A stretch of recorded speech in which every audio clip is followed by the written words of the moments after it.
ஒளிபெருக்கி இதுக்கு பேர். மெதுவாக பேசினாலே சூடுமாக கேட்கும். ஒளியை பெருக்கிறது தானே ஒளிபெருக்கியோட வேலையை. இதில் ஏங்க இவ்வளவு கத்துறீங்க அப்படின்னா, சார் உங்களுக்கு தெரியாது சார், நான் இங்கே இருக்கிறவங்களுக்காக பேசலை சார். அப்புறம் எதுக்குங்க பேசிக்கிட்டு இருக்கீங்க? யூடியூபுக்காக பேசுகிறேன் சார். ஓ, அப்போ பேச்சில் ரெண்டு வகை இருக்கா? யூடியூபுக்கு ஒரு பேச்சு, யூடியூபுக்கு ஒரு பேச்சு, நேரில் உட்காந்துருக்கிறவங்களுக்கு ஒரு பேச்சா? இன்னைக்கு காந்தியை யார் வேணாலும் விமர்சனம் பண்ணிட்டு பேசாம நடந்துட முடியும். ஆனால் கோட்சேவை இங்க விமர்சனம் பண்ண முடியாது. காந்தியா வாழ்றது தான் கஷ்டம். வடவள்ளியில் கூட்டம் போதே நினைச்சேன், பூரா நம்மளுகளாக இருக்குங்க. அனைவருக்கும் என்னுடைய அன்பான காலை வணக்கம்.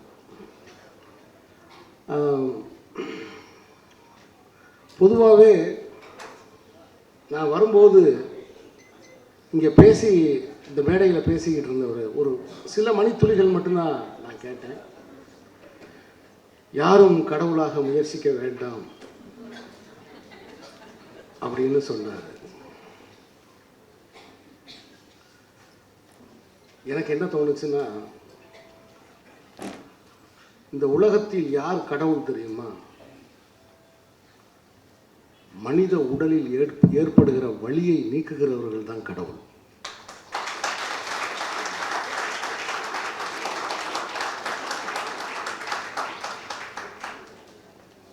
அந்த வலியை நீக்குகிறவர்கள் மருத்துவர்கள். அவர்கள் வேண்டுமானால் தன்னை கடவுளாக நினைக்காமல் இருக்கலாம். ஆனால் வலி நீங்கிய பிறகு அந்த நோயாளி கையெடுத்து கும்பிட்றான் பாருங்க, அந்த இடத்தில் கடவுள் நிலையை அவர் அடைகிறார். அப்படி பார்க்கும் பொழுது இந்த மாநாட்டில் திரண்டிருக்கிற ஏறக்குறைய அரங்கம் நிரம்பி இருக்கிற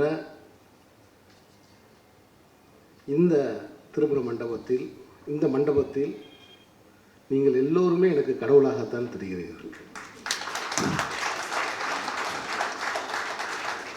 ஏன்னா தமிழ்நாட்டில் மட்டும்தான் மருத்துவராக இருக்கிறது பெரிய சவால்.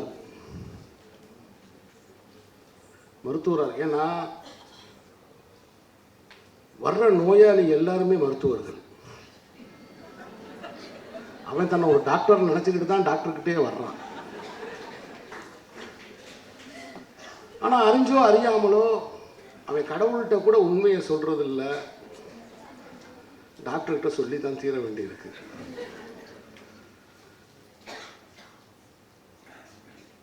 உண்மையை சொல்லிட்டு அதுக்கப்புறம் அவன் செய்கிற வேலை சந்தேகம்.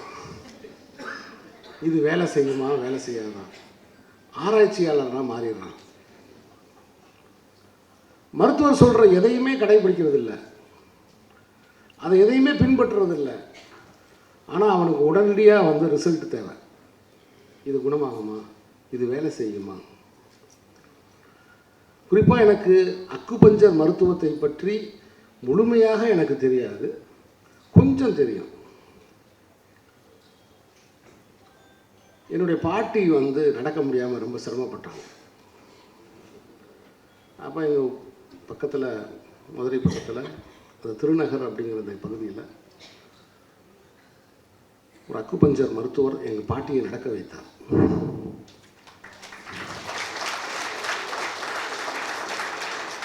அப்போ எங்கள் பாட்டி என்கிட்ட சொல்லிச்சு, என்னம்மா உனக்கு அந்த டாக்டருக்கு இந்த டாக்டருக்கு என்ன வித்தியாசம் கேட்டேன். அந்த டாக்டர் ஊசியை போட்டுட்டு எடுத்துடுறாங்க, இந்த டாக்டர் ஊசியை போட்டு அப்படியே உட்கார வச்சிடுறாங்க. இல்லைடா, இப்போ வலி போயிடுச்சுடா, கால் வலி. மருந்தில்லை, மந்திரம் இல்லை, எதுவுமே இல்லை. ஒரு இடத்துல குத்துற ஒரு ஊசி ஒரு 75-80 வயது மூதாட்டியை நடக்க வைத்ததை நான் நேரடியாக கண்ப பார்த்தேன். நானே அதுக்கு சாட்சி. அதன் பிறகுதான் இந்த மருத்துவத்தின் மேல் எனக்கு மிகப்பெரிய அன்பும் மரியாதையும், அந்த மருத்துவர்கள் மீது எனக்கு பெரிய பேரன்பும் எனக்கு பிறந்தது. இன்னைக்கு இருக்கிற நவீன எவ்வளோ நேரம் பேசலாம், நான் பாட்டு பேசிக்கிட்டே இருக்கிறேன். ஏன்னா இப்போ வந்து என்னென்னா, மேடை ஏறும்போதே 5 நிமிஷம் பேசினா போதும் சார். ஏன் 5 நிமிஷம் பேசினா போதும்? இல்லை சார், இன்ஸ்டாகிராமுக்கு 2 நிமிஷம் தான் சார் தேவை. ஏன்னா 1 நிமிஷத்துக்கு மேலே இன்னைக்கு பார்க்குற வழக்கமே போய்கிட்டு இருக்கு. மனுஷனோட பொறுமைங்கிறதே போய்கிட்டு இருக்கு. இந்த உலகத்தோட மிகப்பெரிய பிரச்சனையே என்னென்னா, ஒரு குழந்தையிடம் கொடுத்த ஒரு செல்ஃபோனை எப்படி வாங்குறது அப்படிங்கிறது தான்.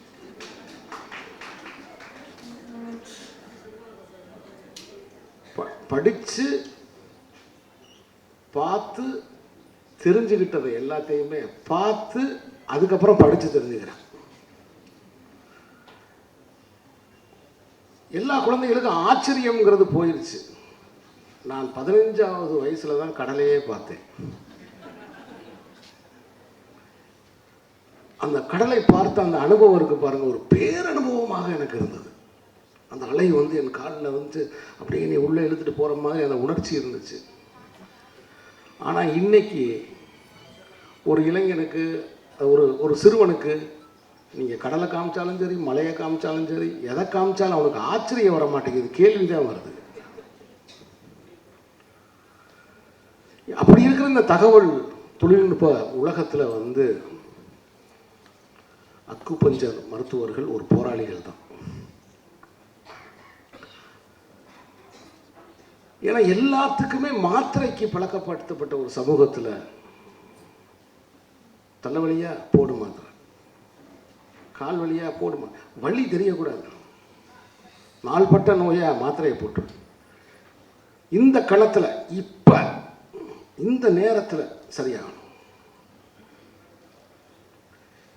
இல்லை இது தொடர்ந்து போனால் இதுக்கு பக்க விளைவு இருக்குது, இது இதை விட பெரிய ஆபத்தை உண்டாகும், அதை பற்றி கவலை இல்லை, அதை அப்போ பார்ப்போம். இப்படிங்கிற என்ன போக்கு இருக்கிற இந்த சூழ்நிலையில் அக்குபஞ்சர் மருத்துவர்கள் வந்து ஒரு குறிப்பிட்ட ஊசி மூலமாக, இப்போ அதில் ஒரு கவிதை கூட படித்தேன். அதில்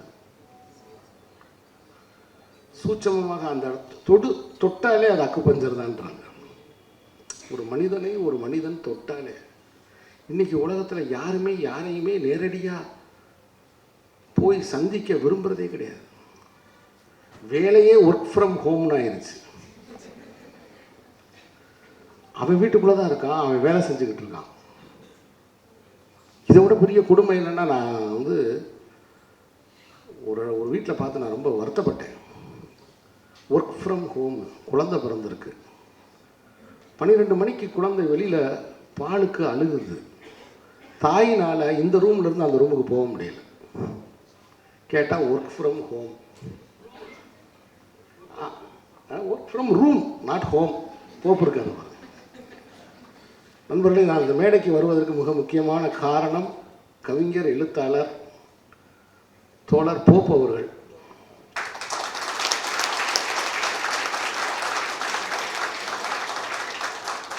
அவர் ஒரு டாக்டர் அப்படிங்கிறது எனக்கு இப்போ தான் தெரியும். ஆனால் தன்னுடைய பேச்சின் மூலமாக இந்த சமூகத்துக்கு ஊசி போட்ட ஒரு ஆள் அவர். இன்னைக்கு எல்லாருக்குமே ஊசி போடுறாரு, ரொம்ப சந்தோஷம். ஏன்னா என்னுடைய 23வது வயசில் நான் பார்த்து வியந்த ஒரு மனிதர் அவர். அந்த சின்ன வயசில் அவ்வளவு கதைகள் மேடைகளில் பேசுவார், ரொம்ப அற்புதமாக பேசுவார். அந்த திருப்பரங்குன்றம் அதை சுற்றி இருக்கிற இலக்கிய கூட்டங்களில் வந்து அப்படி சொற்பொழிவு நிகழ்த்துவார். நான் ஒரு மாணவனாக உட்காந்து அதை நான் பார்த்துருக்கேன். அவர் என்னை அழைத்ததும் நான் அதை நினச்சி தான் நான் வந்தேன். ஒரு ஆசிரியர் நம்மளை அழைக்கிறார், நாம் அங்கே போகணும், உடனே இந்த நிகழ்ச்சியில் கலந்துக்கிறணும் அப்படின்னு நினச்சி தான் நான் இந்த நிகழ்ச்சிக்கே வந்தேன். நான் உண்மையிலே எதிர்பார்க்கல, இவ்வளவு கூட்டம் இருக்குன்னு நான் எதிர்பார்க்கல.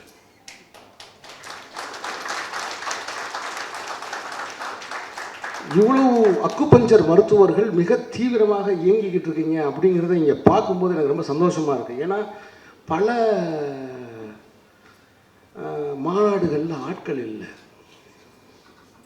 மைக் இருக்கு, கூட்டம் இல்லை,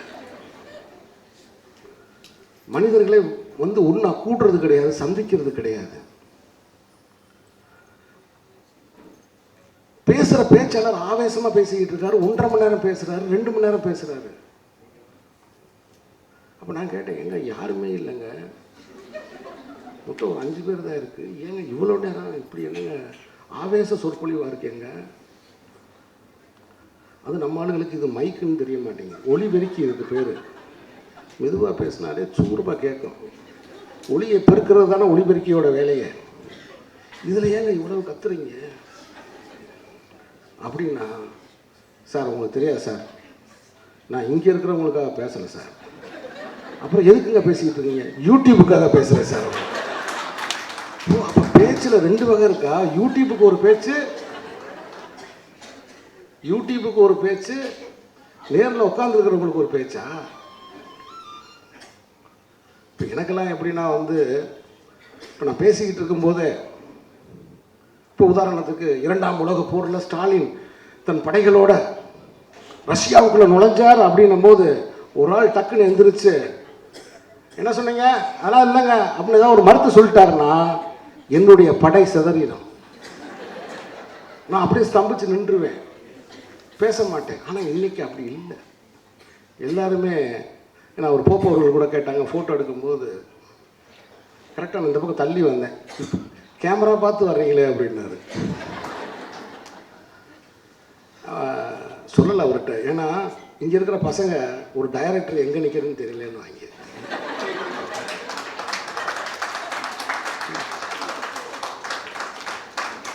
இங்கே நிற்கிறீங்களே, இந்த போடியம் உங்கள் வயிற்றுக்குள்ளேருந்து வெளியில் வராதா, தள்ளி நிற்கக்கூடாதா அப்படின்னு சொல்லுவாங்க பசங்க.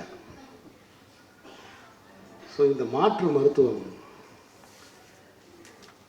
இது ஒரு பண்பாட்டு வேலை, ஒரு கலாச்சார வேலை. என்ன கலாச்சாரத்துக்கும் பண்பாட்டுக்கும் என்ன, ஒரு சீன மருத்துவம். நான் இதை பற்றி ஒரே ஒரு குறிப்பு மட்டும் நான் படிச்சிருக்கேன். ஜவஹர்லால் நேரு அவர்கள் வந்து அவருக்கு சுவாசத்தில் கொஞ்சம் பிரச்சனை இருக்கும்போது அவர் சீன பயணம் மேற்கொள்ளும் பொழுது அவருக்கு இந்த சிகிச்சை அளிக்கப்பட்டு அவருக்கு உடனே குணமாச்சு. அதனால தான் அவர் வந்து இந்தியாவுக்கு இந்த அக்குபஞ்சர் மருத்துவத்தை கொண்டு வந்தார் அப்படின்னு நான் இப்போ இல்லை 15 வருஷத்துக்கு முன்னாடி ஒரு குறிப்பு நான் படித்தது எனக்கு ஞாபகம். இப்போ இதிலிருந்து ஒரு விஷயம், ஜவஹர்லால் நேருவாக இருக்கட்டும், அது சீனு ராமசாமியாக இருக்கட்டும், நேரடியான அனுபவங்களின் மூலமாக பெறுகிற அந்த உண்மை இருக்குல்ல, அதை யாருமே மறைக்க முடியாது, அதை யாருமே மாற்ற முடியாது. மனநல மருத்துவத்துக்கு மிகவும் முக்கியத்துவத்தை அக்குபஞ்சர் மருத்துவர்கள் தருகிறார்கள் அப்படின்னு நான் பார்த்தேன். இன்றைய காலகட்டத்துக்கு அது ரொம்ப தேவையாக இருக்கு. வாய்ப்பு இருந்தால் தமிழ் சினிமாவுக்கே கூட நீங்கள் ஊசி குத்தலாம்.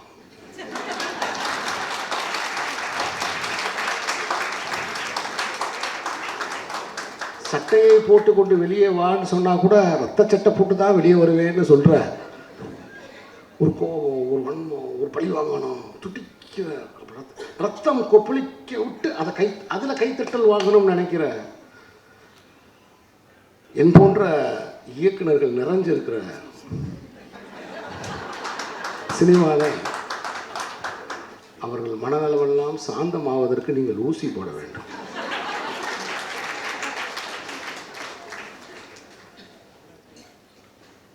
மனிதனுடைய ஆசையை கட்டுப்படுத்துவதற்கு ஒருவேளை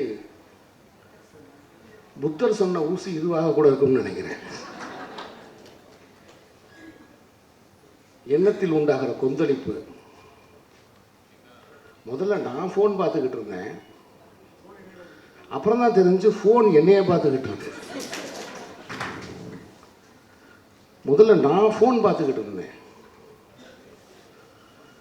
அதுக்கப்புறம் தான் தெரியுது எல்லாருமே அலன் மாஸ்க்கு வேலை செஞ்சுக்கிட்டு இருக்கோம்னு. அப்போ பார்க்குறது எல்லாமே வியாபாரம் ஆயிடுச்சு. தண்ணி வியாபாரம் ஆயிடுச்சு, வாழ்கிற வாடகை வீடு வியாபாரம் ஆயிடுச்சு. அதுக்கப்புறம் பார்த்தீங்கன்னா இனி சுவாசிக்கிறதுக்கு மட்டும்தான் வரல, அது வந்துடும் நினைக்கிறேன். உலக நாடுகளில் வந்துருச்சுன்னு சொல்கிறாங்க. ஆனால் பார்க்குறது வியாபாரம் ஆயிடுச்சு. அப்போ எவ்வளோக்கு எவ்வளவு பார்க்க வைக்கணுமோ அவ்வளோக்கு அவ்வளவு கண்டென்ட் இல்லாமல் தவிக்கிறாங்க. நான் ஏன் உடனே பேச வந்தேன் தெரியுமா உங்களுக்கு?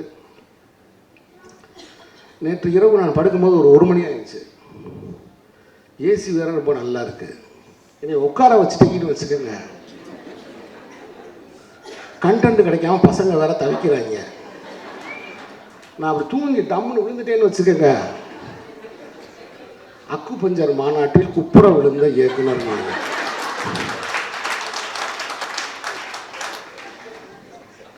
அவ்வளோதான் முடிஞ்சிச்சு. கண்டென்ட் போட்டுருவாங்க. குப்புற விழுந்த இயக்குனர். இதில் ரவுண்டு வேற பண்ணுவாங்க. முதல் நிலை, இரண்டாம் நிலை. இந்த வீடியோ வந்த பிறகு இதை ஒருத்தர் பார்த்துக்கிட்டே இருப்பேன், ரசித்து பார்க்குறேன். ஒரு பெண் குயின் தனியாக போனதுக்கு உலகமே கலங்குது. தமிழ்நாட்டில் உரிய மருத்துவம் இல்லாமல் அது என்ன ஏதுன்னு தெரியாத பாமர ஜனங்கள் எவ்வளவோ இந்த நாட்டில் கஷ்டப்படுறாங்களே.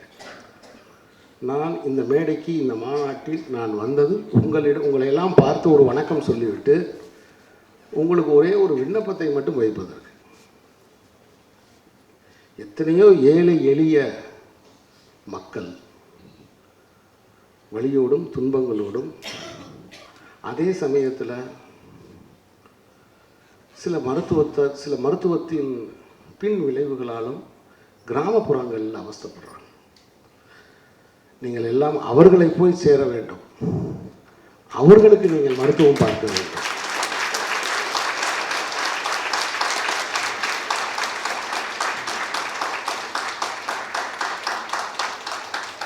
இந்த ஒரு கோரிக்கையை மட்டும் உங்களுக்கு நான் வைத்து, எனக்கு உண்மையிலே எனக்கு இன்னொரு சந்தோஷம் என்னென்னா, என்னுடைய அருமை நண்பர் திரைப்பட தயாரிப்பாளர் சக்திவேலை வந்து இங்கே சந்தித்தது. ஒவ்வொரு சிறிய படங்களையும் எடுத்து மக்கள் மன்றத்துக்கு கொண்டு செல்லக்கூடிய ஒரு ஆற்றலாளர். ஏன்னா எப்பவுமே இந்த சின்ன படங்களை கொண்டு போய் மக்கள்கிட்ட சேர்க்கறதுக்கு யாரும் முன் வர மாட்டாங்க. சின்ன படங்கள் மட்டும் இல்லை, வியாபாரத்துலேயும் சரி. 300 கோடி, 500 கோடி, 1000 கோடி. ஏன்னா இப்போ யாருக்குமே என்ன வேண்டிய வேலை இல்லை. எல்லாமே நம்பராகவே போயிடுது. எங்கள் தாத்தாலாம் எனக்கு ஒரு 50 ரூபாயை 20 ரூபாயை கொடுத்து விட்டு 30 தடவை பின்னாடியே வச்சுருவார், உள்ஜோப்பில் வைடான்னு. அதை பிட் பாக்கெட் அடிக்கிறதுக்கு ஒரு 4 பேர் மதுரையில் தெரிவாங்க. இன்றைக்கி அதெல்லாம் கிடையாது, எல்லாமே நம்பர் தான். அப்படி நம்பராக வந்து மாறிக்கிட்ட இந்த உலகத்தில் நல்ல கலாச்சாரமான படங்களை எடுத்து அதை மக்களுக்கு கொண்டு போய் சேர்க்க வேண்டும் என்கிற ஒரு பணியை செஞ்சுக்கிட்டு இருக்கிற அருமை சகோதரர் சக்திவேலை இந்த மேடையில் நான் பார்த்தது.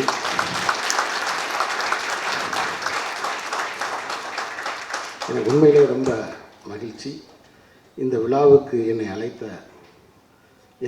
என் மண்ணை சேர்ந்தவர், அந்த திருப்பரங்குன்றம் மலையின் நிழலிலே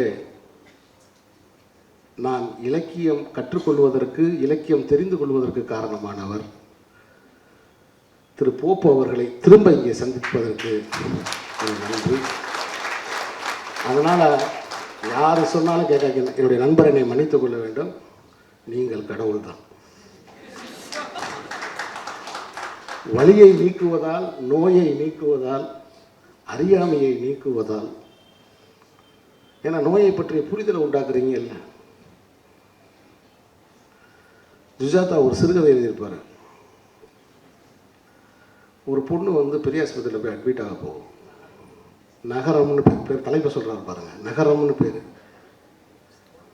அந்த டாக்டர் உள்ளே போனோடனே இங்கே போய் அட்மிட் பண்ணுங்க, அங்கே போங்க, இங்கே போங்க, இங்கே சீட்டு வாங்க, அங்கே வாங்க. இந்த அலைக்கழிப்புலேயே அவங்க அம்மா வந்து மனசை விட்டு, நம்ம மாரியம்மன் கோயிலில் போய் ஒரு காப்பு கட்டினோம்னா சரியாயிரும் மகளே வா அப்படின்னு அந்த பிள்ளையை கூட்டிக்கிட்டு வெளியில் வந்துடும். இப்போ அந்த அட்மிஷன் போட சொன்ன டாக்டர் வேகமாக வந்து பார்ப்பாரு, அங்கே பிள்ளை இருக்காது.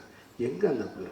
இன்னும் 2 நாள் தான் அந்த பிள்ளை உயிரோடு இருக்க போகுது, விட்டோம்னா செத்துருமியா, உடனே காப்பாற்றுங்க அப்படின்னா ஒட்டுமொத்த அந்த ஆஸ்பத்திரியிலே அந்த நோயாளியை தேடுவாங்க. இவங்க ஆட்டோ ரிக்ஷாவில் போய்கிட்டு இருப்பாங்க, சைக்கிள் ரிக்ஷாவில் போய்கிட்டு இருப்பாங்க. இப்படின்னு ஒரு கதை நான் படிச்சிருக்கேன். அது மாதிரி மக்களுக்கு அந்த அறிவையும் ஊட்ட வேண்டிய கடமையும் உங்களுக்கு இருக்குது. அந்த பணியும் நீங்கள் செய்கிறீங்க.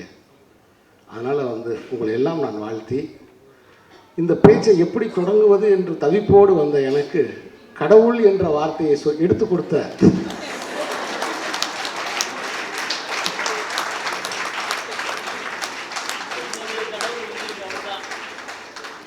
கொடுத்த ஐயா ஏங்கல்ஸ் ராஜா. அடடா, தமிழர்கள்ட்ட தாங்க இப்படி ஒரு பேர் வைக்க முடியும், ஏங்கல்ஸ் ராஜா. ஏன்னா கார்ல் மார்க்ஸோட நண்பர் அவர். இப்போ எல்லாருமே ஒரு மனிதன் இறந்துட்டா அஞ்சலி செலுத்துகிறோம். கார்ல் மார்க்ஸ் இறந்ததுக்கு அவருடைய நண்பர் ஏங்கல்ஸ் எப்படி அஞ்சலி செலுத்தினார் தெரியுமா? மார்க்ஸ் சிந்திப்பதை நிறுத்தி கொண்டார் அப்படின்னாரு. இதுதானே உண்மை. ஒரு மனிதன் தான் சிந்திப்பதை நிறுத்தி கொண்டால் அவனுக்கு மரணம். உயிர் இருந்தால் கூட பிரயோஜனம் இல்லை. ஆனால் மாற்று மருத்துவத்தில் இன்னொரு பேர் சொல்கிறாங்க, நம்ம தான் பிரதான மருத்துவம், மற்றதெல்லாம் மாற்று மருத்துவம். அவங்க என்ன சொல்கிறாங்க? வெஜிடபிள்ன்றாங்க. அந்த வெஜிடபிள்ன்றாங்க. வெஜிடபிள் என்னன்னா கடைசி ஃப்ரீசர்லேருந்து எடுத்துட்டிங்கன்னா அழியிடும். உயிர் இருக்கும், எதுவுமே சொல்ல முடியாது.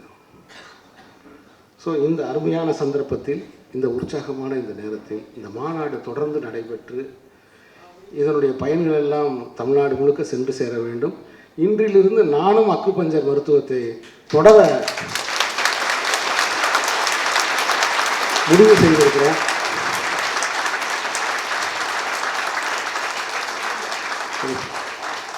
கோப்பு கூப்பிட்டாரு, சரி போயிடுவோம், மாநாடு அக்குபஞ்சர் மாநாடு சரி அப்படின்னு நினச்சி வந்தேன். ஆனால் நான் இங்கு வந்ததும் இந்த அரங்கை பார்த்ததும் நான் உண்மையிலே பிரமிச்சு போயிட்டேன். அவ்வளோ உற்சாகமாக, அவ்வளோ பெருந்திரளாக, நம்பிக்கையோடு நீங்கள் இயங்கி கொண்டிருக்கிறீர்கள். உங்கள் ஃபர்தராக இதில் பயின்றவர்களுக்கான பட்டமளிப்பு விழா வரைக்கும் இருக்குதுங்கிற மாதிரியான தகவல்கள்லாம் நேற்றுக்கு தெரிஞ்சுக்க முடிஞ்சிச்சு. இந்த அகவலி பற்றி நிறைய கேள்விப்பட்டிருக்கேன். அது ஒரு செய்தியாக தான் நான் கடந்து வந்துட்டு இருந்தேன். எனக்கு இதில் ரொம்ப முக்கியமாக இந்த இந்த மாநாட்டுக்கு நான் வந்ததுக்கு காரணமாக இருந்த அன்பழகன் அண்ணன் அண்டு மனோகரன் அண்ணன் ரெண்டு பேருக்கும் நான் முதல்ல நன்றி சொல்லணும். இது ஒரு மிகப்பெரிய வாய்ப்புன்னு நான் கருதுகிறேன். இப்படி ஒரு சமுதாய நோக்கம் கொண்ட சமுதாயத்தை சீர்திருத்தக்கூடிய விஷயங்களில் தொடர்ச்சியாக தங்களை ஈடுபடுத்தி கொண்டவர்கள் ஒரு அமைப்பாக ஒரு மாநில மாநாடு முதலாக பண்ணியிருக்காங்க. அதில் கலந்துக்கிறோம் அப்படிங்கிறது ரொம்ப சந்தோஷமான விஷயம். ஜென்ரலாக சொல்லுவாங்க, நண்பர்களாகி ரொம்ப நண்பர்களாகிட்டோம்னா உறவினர் போல் ஆகிட்டோம் அப்படின்னு சொல்லுவாங்க. அன்பழகனும் சரி, மனோகரனும் சரி, உறவினர்களாக எனக்கு நண்பர்கள் ஆனவங்க அப்படின்னு நினைக்கிறேன். ஏன்னா ஒரு நண்பருக்கு புரிதல் ரொம்ப முக்கியம். உறவினர் யார் வேணாலும் இருந்துடலாம், ஆனால் நண்பராக இருக்கிறதுக்கு புரிதல் ரொம்ப முக்கியம். உறவினராக வந்த ஒருத்தர் அவர்களுடைய புரிதல் எனக்கு ஒரு நண்பர்கள் போன்ற ஒரு நெருக்கத்தை கொடுத்துச்சு. அது மூலியமாக எனக்கு ஒரு மிகப்பெரிய வாய்ப்பாக ஏங்கல்ஸ் ராஜா அவர்களுடைய அறிமுகம் கிடச்சிச்சு. கிட்டத்தட்ட ஒரு மணிக்கணக்கில் உட்காந்து அவரோட உரையாடினேன். எப்படி சொல்கிறது, ஆச்சரியத்தில் நான் அவரை பார்த்துட்டு இருந்தேன். எப்படி ஒரு சின்ன வயசில் இந்த சமுதாயம் மேலே தொடர்ச்சியாக இந்த சமுதாயம் நல்லா இருக்கணும், இந்த சமுதாயத்துக்கு நம்மளோட பங்களிப்பை தரணும் அப்படின்னு ஒருத்தவங்க யோசிக்கிறது ரொம்ப ஈஸியான விஷயம். அந்த யோசிக்கிற விஷயத்தை செயல்படுத்தணுங்கிறது ரொம்ப கடினமான விஷயம். அதுக்கு என்னென்னா ஒட்டுமொத்த ஃபேமிலி ஒரு பெரிய சப்போர்ட் வேணும். அதுக்கு கூட இருக்கிறவங்க சரியான ஆட்கள் இருக்கணும். தன்னை முதல்ல முழுமையாக உணர்ந்து அடுத்து சமுதாயத்தை உணர்ந்து சமுதாயத்தோட தேவை என்ன அப்படிங்கிறது ஒரு சின்ன வயசில் மெச்சூர்டாக அதை அணுகணும். அடுத்தது இவர் போய் யாரு கூட வந்து முதல்ல அசோசியேட் ஆகியிருக்காரு அப்படின்னு கேட்க போனால் நாம் பெரிதும் மதிக்கும் மாமனிதர் நம்மாழ்வார் ஐயாவை பற்றி சொன்னாங்க. அந்த நம்மாழ்வார் ஐயாவோட இவருடைய தொடக்கம் அதை எந்த அளவுக்கு அவர் வந்து சீரிய முறையில் எடுத்துகிட்டு வந்தார். எத்தனை பெரியவங்க நிறைய பேர் இருக்கும் பொழுது இவர் வந்து அந்த கொள்கையில் எந்த அளவுக்கு அவரோட ஒற்று போய் அவரோட எந்த அளவு சேர்ந்து நின்று உழைச்சிருந்தாருன்னா அவரோடைய இணைந்து பயணிக்கக்கூடிய ஒரு வாய்ப்பு கிடைச்சிருக்குங்கிறது வந்து எனக்கு வந்து உண்மையிலே ரொம்ப பெருமையாக இருந்துச்சு. நம்ம சார்ந்த ஒரு பகுதியிலேருந்து கிட்டத்தட்ட வந்து சமகாலத்தில் தான் இருந்திருப்போம். அவங்க வந்து இயற்கையையும் மண்ணையும் மக்களையும் நேசித்து ஒரு விஷயத்துக்குள்ளே வந்து ட்ராவல் ஆகி இந்த லெவலில் எடுத்துகிட்டு வந்திருக்காங்க. அதுக்கு பிறகு இது வந்து என்னென்னா ஒரு மருந்தில்லாத உணவு அப்படிங்கிறதுலேருந்து தாண்டி மருந்தில்லாத மருத்துவத்துக்குள்ளரையும் வந்திருக்காரு. இதுக்கு ஒரு விஷன் வேணும். இந்த விஷன் வந்து கூட இருக்கிறவங்க ரொம்ப ரொம்ப முக்கியம். இதுக்கு வந்து ஒரு பில்லர் மாதிரி ஒரு பெரிய குரூப் இருந்து வேலை பார்த்துட்டு இருக்காங்கங்கிறதே எனக்கு வந்து அவ்வளோ சந்தோஷமான விஷயமா இருந்துச்சு. ஏன்னா இன்னைக்கு வந்து நல்ல விஷயத்த செய்யணும்னு நினைக்கிறதே கஷ்டம். அது செய்யணும்னு நினைக்கிறத செய்கிறது வந்து அதை விட ரொம்ப கஷ்டமான விஷயம். இன்னைக்கு வந்து அக்கு சிகிச்சையாளர்கள் மாநாடு வந்து ஒரு தமிழ்நாடு அளவில் பண்ணுற அளவுக்கு வந்து ஒரு மக்கள் இயக்கமாக அதை எடுத்துகிட்டு வந்து அடுத்த கட்டத்தை கொண்டாந்து நிப்பாட்டி இருக்காங்கங்கிறதே ரொம்ப ஒரு ஆச்சரியமான விஷயம். இது வந்து என்னென்னா ஒட்டுமொத்தமாக இப்போ தமிழகத்தின் சில பகுதிகளில் பிரபலமாக்கப்பட்டிருக்கக்கூடிய இந்த அகவலிங்கிறது வந்து தமிழகம் பூரா ஒரு ஆலமரம் மாதிரி வளர்ந்து நிற்கணும். அதுக்கு இங்கே இருக்கக்கூடிய ஒவ்வொருத்தரும் உங்களுக்கான பங்களிப்பு வந்து இந்த அகவலிக்கு கொடுக்கணும். இது வந்து என்னன்னா இது ஒரு ஆப்பர்ச்சுனிட்டி அப்படின்னு தான் எனக்கு தோணுது. நான் அவரோட இருந்து உரையாடிக்கிட்டு இருந்த நேரம் அகவலி பற்றி நான் தெரிஞ்சுக்கிட்ட விஷயங்களை வச்சு சொல்கிறேன். உங்களுக்கெல்லாம் என்னை விட எல்லாருமே எக்ஸ்பீரியன்ஸ் ஆனவங்க, அகவலியில் இருந்து நிறைய ஒர்க் பண்ணிக்கிட்டு இருக்கீங்க, மக்கள் நல பணியில் இருந்துக்கிட்டு இருக்கீங்க.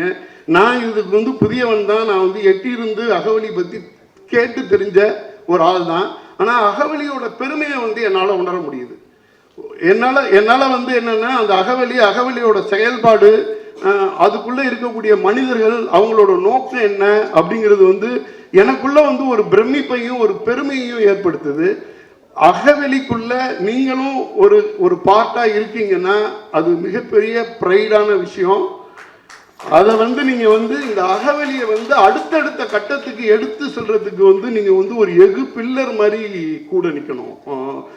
ஏங்கல்ஸ் ராஜாவாக இருக்கட்டும், அண்ணன் அன்பழகன், மனோகரன், இன்னும் ஏனைய முக்கிய நிர்வாகிகள் எல்லாருக்கும் நீங்கள் வந்து ஒவ்வொருத்தரும் இன்னைக்கு வந்து இணைஞ்சிருந்தீங்கன்னா கூட இந்த அகவலியை வந்து அடுத்த கட்டத்துக்கு எடுத்துகிட்டு போகிறது என்ன அப்படிங்கிறதுக்கான ஒரு விஷயமா. இப்போ நீங்கள் வந்து என்னென்னா இதில் வந்து ஒரு மருத்துவம் சார்ந்த ஒரு விஷயத்தை வந்து நீங்கள் தெரிஞ்சுட்டு நீங்கள் ஒரு யூனிவர்சிட்டியில் படிச்சுட்டு நீங்கள் அப்படியே போயிடலாம். நீங்கள் உங்களுடைய துறையையோ உங்களுடைய வேலையோ உங்களுடைய குடும்பத்தையோ பார்த்துட்டு போயிடலாம்.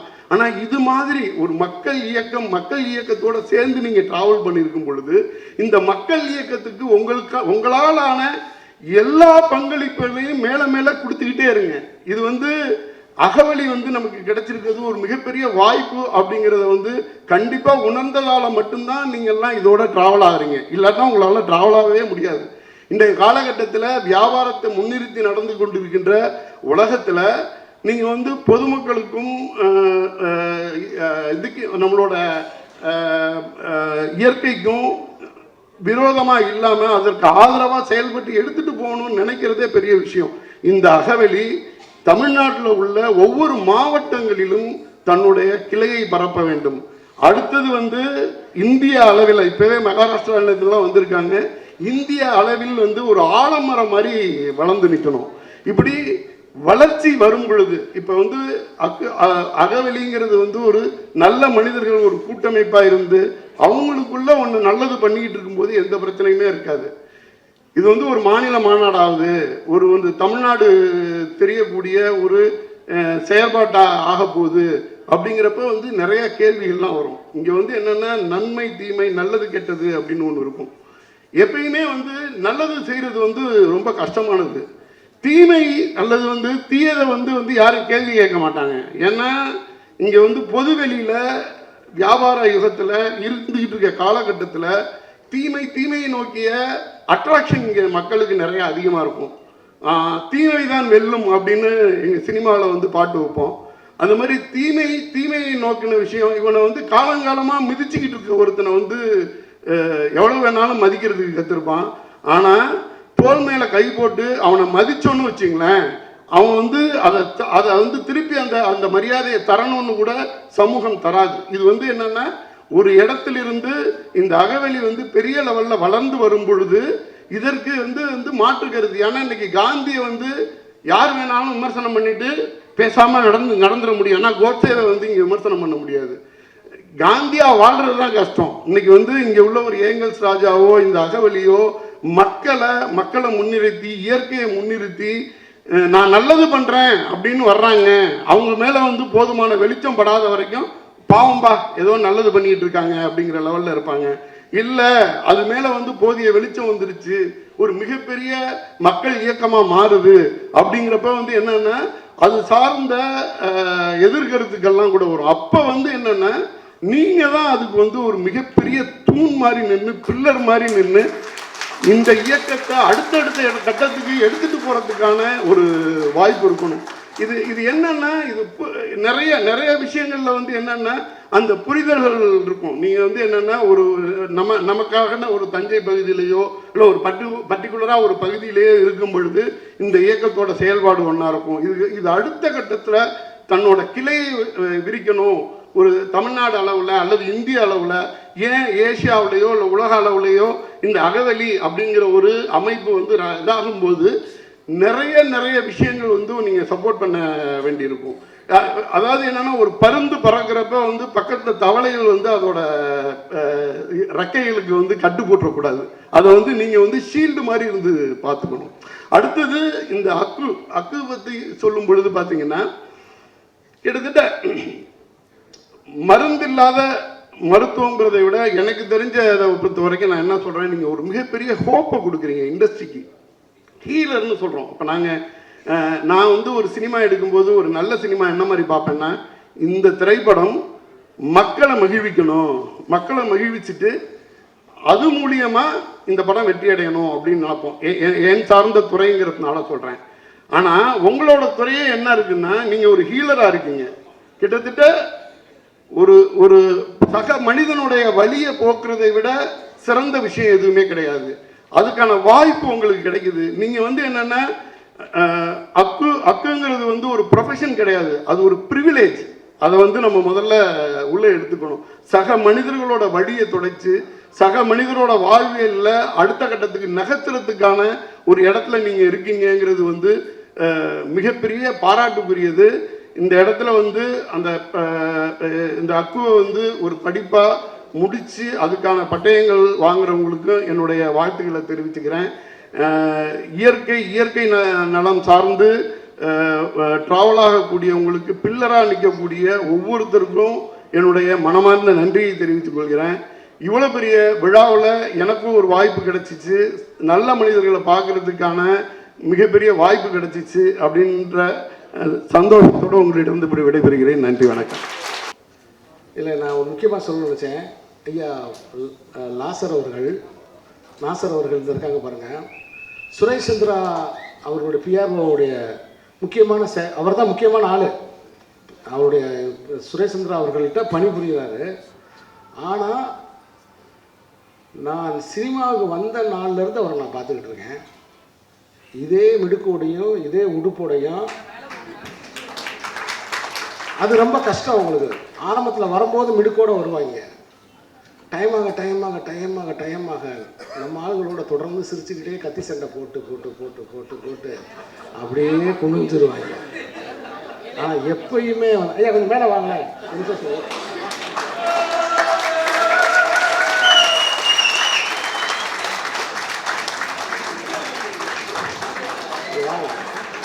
ஒரு சின்ன விஷயம் சொல்கிறேன் பாருங்க. இவர் வெளியிடுற செய்தி இருக்கு பாருங்க, உக்ரைனில் இருக்கிற தமிழர்கள் படிப்பார்கள். இன்றைக்கு ஈரானில் போர் நடந்துகிட்டு இருக்கு, இன்டர்நெட்டே இல்லை. ஆனால் இவர் ஒரு செய்தி அனுப்புனா ஈரானில் இருக்க தமிழ் மக்கள் படிப்பாங்க. அவ்வளோ ஒரு திறமையான ஒருத்தர் எங்கள் அருமை சகோதரர் சுரேஷ் சந்திரா அவரிடம் பணிபுரிகிறாரு. நான் எதிர்பார்க்கவே இல்லை அவர் இங்கே முன்னாடி உட்காந்துருப்பாருன்னு. அனைவருக்கும் நன்றி.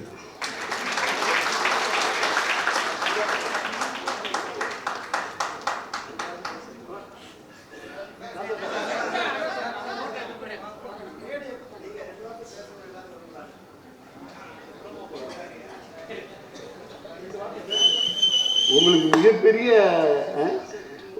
ஒரு சிறிய தகவல் மட்டும் இது சொல்லணும்னு நினைக்கிறேன். நாசர் சார் எனக்கு வந்து மிக நெருங்கிய நண்பர்னு சொல்லணும். சுரேஷ் சந்திரா சாரோட தோழமை. அவரும் ஒன் ஆஃப் த பார்ட்னர். இண்டஸ்ட்ரியோட top most PRO. Engels Raja சாரும் நம்ம மனோகரண்ணன் இவங்களையெல்லாம் வந்து பேசிக்கிட்டு இருக்கும்போது நிறைய ஏற்பாடு பண்ணிக்கிட்டு இருக்கேன் அப்படின்னு சொன்னாங்க. அந்த ஏற்பாடு பண்ணிக்கிட்டு இருக்கும் பொழுது எல்லாத்தையுமே வந்து நிகழ்ச்சி வந்து ரொம்ப நல்லா போயிட்டுருக்கு அப்படின்னு சொல்லும் பொழுது இதை வந்து சோசியல் மீடியாவிலையும் ப்ரெஸ்ஸுக்கும் தெரிவிக்கிறதுக்கான ஏதேனும் வந்து ஏற்பாடு செய்யப்பட்டிருக்குதா அப்படின்ற மாதிரி கேட்டிருந்தேன். நிச்சயமாக அது செய்யணும், அதுக்கான முயற்சியில் இருக்கும் அப்படின்ற மட்டும் சொன்னாங்க. அப்போ அதுக்கு மிக சரியான ஒரு நபர் இருக்காங்க அப்படின்னு சொல்லிட்டு நாசர் சார் பேரை வந்து நான் அவங்களுக்கு சொன்னேன். நாசர் சார்கிட்ட இந்த அகவெளி பற்றியும் இந்த அக்குப்ரெஷர் பற்றியும் நான் அவர்கிட்ட சொன்னேன். சொல்லும்போது ஒரே ஒரு வார்த்தை சொல்லியாச்சு. இந்த ப்ரெஸ்ஸில் எங்களுடைய D1 சேனல் மூலியமாக இந்த நல்ல விஷயத்த எந்த அளவுக்கு எடுத்துக்கொண்டு போய் சேர்க்கணுமோ அந்த அளவு நான் எடுத்துக்கொண்டு போய் சேர்ப்பேன். இதில் முக்கியமான விஷயம், என்னுடைய ஒரே ஒரு ரெக்வஸ்ட் மட்டும் இருக்குது அப்படின்னாரு. என்ன அப்படின்னு கேட்கும் பொழுது, இந்த நிகழ்ச்சியை உலகமெங்கும் நான் எடுத்துக்கொண்டு போய் சேர்ப்பதற்காக எனக்கு ஒரே ஒரு ரூபாய் கூட நீங்கள் தந்துவிடக்கூடாது. இது வந்து மக்கள் சேவையாக இருக்கணும் அப்படிங்கிறது தான் அவங்களோட நோக்கமாக இருந்துச்சு. அதை இந்த மாநாட்டோட பெருமிதத்தை வந்து நாசர் சாரோட வார்த்தைகள்லேருந்து என்னால் கேட்க முடிஞ்சிச்சு. நான் திரும்பவும் சொன்னேன், இது நான் கூப்பிடுறேன். அதுக்கான எல்லாத்துக்கும் வந்து ஒரு பிஆர் இதுக்கு வந்து என்ன நியாயமாக பே பண்ண வேண்டியிருக்கோ அதை நாங்கள் பே பண்ணி மட்டும்தான் பண்ணுவோம். ஏன்னா அது வந்து இயற்கை சார்ந்த ஒரு விஷயம், அதை வந்து ரொம்ப சிறப்பாக செய்யணும் அப்படின்னப்ப இல்லவே இல்லை அப்படின்னு சொல்லிட்டு அதில் ரொம்ப முழுமூச்சான்னாரு. அவருக்கு நன்றி தெரிவிச்சுக்கிறேன். இங்கே வந்ததுக்கு பிறகு இவருக்கு ஒரு மிகப்பெரிய ரசிகர் பட்டாளமே வந்து உருவாயிருக்காங்கன்னு நினைக்கிறேன். 2 வார்த்தைகள். நான் என்னுடைய உரையில் குறிப்பிடும்போது எங்கு சென்றாலும் ஊக்கமளித்தார்கள் என்பது அந்த வார்த்தைகள் சொன்னதுக்கு ஒரு முக்கியமான காரணம் நாசர் சார். 2 நிமிடத்தில் கட்டித்தழுவி விடைபெறுகிற அளவுக்கு உணர்வுகளை கொடுத்தார். முதலாக சந்தித்தோம். நாசர் சார் அவர்களுக்கு சால்வை அளிக்க திரு SP சரவணபாண்டிய ராஜன் அவர்களை அழைக்கிறோம்.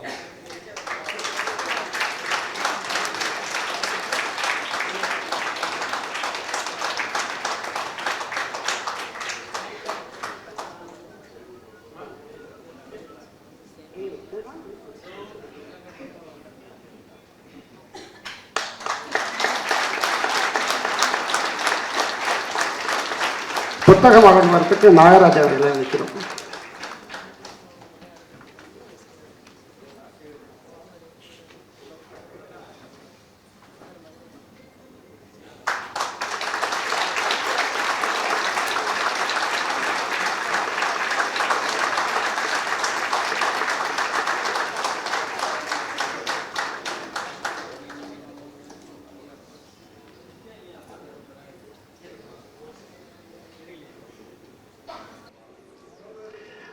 அடுத்ததாக நான் ஏற்கனவே கூறியது போல அகவெளியின் துவக்கத்திற்கு காரணமாகவும் அதனுடைய தலைவரும் அக்குப்பஞ்ச சிகிச்சையாளர்கள் சங்க தலைவருமான நமது அன்புக்குரிய வயதில் சிறியவர் ஆனால் அனுபவத்தில் முதியவர் பண்பில் சிறந்தவர், நம்மளுடைய அனைவருடைய அன்பையும் பெற்றவர் திரு ஏங்கல்ஸ் ராஜா அவர்களை தலைமை உரை வழங்குமாறு கேட்டுக்கொள்கிறோம். எல்லோருக்கும் வணக்கம். அக்கு சிகிச்சையாளர்கள் சங்கத்தினுடைய முதல் மாநில மாநாடு. சார் சொன்னது மாதிரி ஒரு 40 நாளில் இப்படி ஒரு மாநாடு நடந்துட முடியுமா அப்படின்னு எல்லாரும் கேட்டாங்க ஒரு நாளை குறிக்கும் போது. ஆனால் நடக்குது. இயற்கையினுடைய பேராற்றல், அதனுடைய அருளால் நாம் எதை விரும்புகிறோமோ அது நம்மளை ரொம்ப வேகமாக அதை நோக்கி நம்மளை கூட்டிகிட்டு போகுது. அறம்சார் வாழ்வே நலம் தரும் மருந்து அப்படின்னு மாநாட்டுடைய தலையெழுத்தை முடிவு பண்ணும்போது வேறு எந்த மாற்று விஷயங்களுமே மாற்று கருத்துக்களுமே இல்லாமல் முன்வைக்கப்பட்ட முதல் வார்த்தை, அதுவும் முதல் வசனம். ஏதோ பல வசனங்களை எடுத்து வச்சுட்டு அதுக்கப்புறமா நம்ம இதை தேர்ந்தெடுத்தோம் அப்படி இல்லை. முதல்ல முன் வச்சதே அதான் வச்சாங்க. வச்சது எல்லாருக்கும் பொருத்தமாக இருந்துச்சு. அப்படியே அது மாநாட்டினுடைய தலையெழுத்தாக மாறி இருக்குது. அறம்சார் வாழ்வை நலம் தரும் மருந்துன்னு தோழர் மு வீரபாண்டியன்ட்ட பத்திரிக்கை அப்படி கொடுத்த உடனே அப்படி விரித்து பார்த்துட்டு ஆரம்பம்னு குறிப்பிட்டீங்களே, அங்கேயே அரசியல் வந்துருச்சு அப்படின்னாரு. இங்கே பத்திரிக்கையை பார்த்தாலும் அப்படியே முழுக்க முழுக்க அரசியல் ஆளுங்களாக பேராக இருக்குது.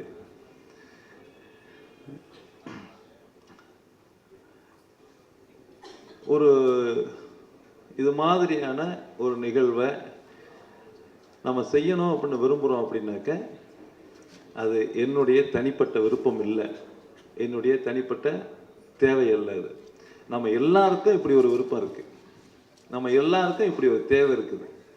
அது அப்படியே கொதிநிலை அடைஞ்சது மாதிரி அந்த நிலையை அடையும் போது நம்ம அப்படி ஒரு முடிவு எடுக்கிறோம். அப்போ எல்லாருமா சேர்ந்து அந்த வேலையை வேக வேகமாக இங்கே கூடியிருக்கிற 600 பேரும் அந்த வேலையை செஞ்சுருக்கிறோம். இதில் செயற்குழு உறுப்பினர்கள், பொதுக்குழு உறுப்பினர்கள்னு எல்லாரும் செஞ்ச வேலையினுடைய அந்த தீவிரம், அந்த வேகம் இருக்கு இல்லையா.